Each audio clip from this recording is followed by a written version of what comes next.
How to delete Telegram account permanently.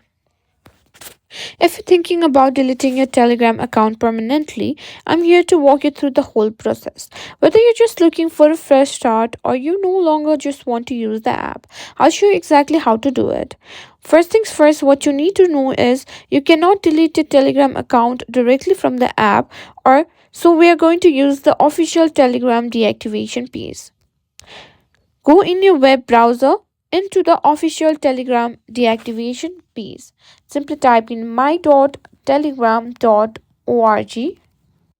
Once you're on the deactivation piece, you'll be prompted to log in with your phone number. This is the same number you used when you signed up for Telegram.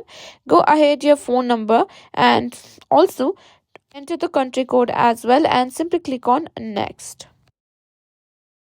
Now, Telegram will send a confirmation code to your phone via SMS or Telegram. Simply check your messages and enter the code and click sign in. Now, you'll be able to simply delete your account on this piece. Simply click on delete my account, and just like that, your Telegram account is gone.